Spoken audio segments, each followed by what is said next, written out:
Bonjour Ludovic Delory. Alors cette première journée du procès de Mohamed Jratlou sert avant tout à la constitution du jury. Oui, mais le moment le plus marquant ce matin, Luc, sans conteste, c'était l'arrivée dans le box des accusés de Mohamed Jratlou.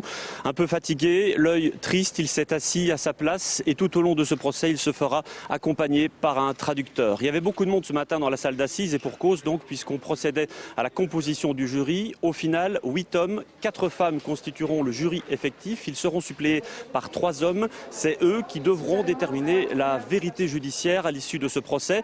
On parle d'une dizaine de jours de procès, mais on entrera dans le vif du sujet que mercredi seulement avec l'interrogatoire du seul accusé. La ligne de défense, elle, ne semble pas avoir varié. En arrivant ce matin à la cour d'assises, maître Xavier Magnier, l'avocat de Mohamed Jratlou, a dit et répété la ligne de défense qui est la sienne depuis le début de l'affaire. Mon client est innocent. Il nous l'a dit également à Gilles Gingler et moi.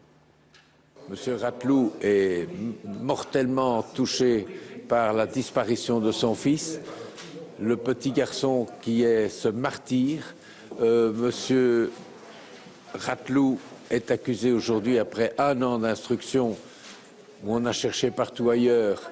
Alors on a un peu l'impression que c'est le suspect de réserve, que c'est le suspect de rechange en cas d'échec de l'instruction. Et c'est un drame abominable d'avoir perdu son enfant, mais en plus d'être accusé de l'avoir tué. Voilà donc pour la première journée de ce procès dont les débats proprement dits commenceront, vous l'avez dit, le 6 juin prochain. Débat que vous suivrez pour nous, Ludovic Delory. Merci à vous.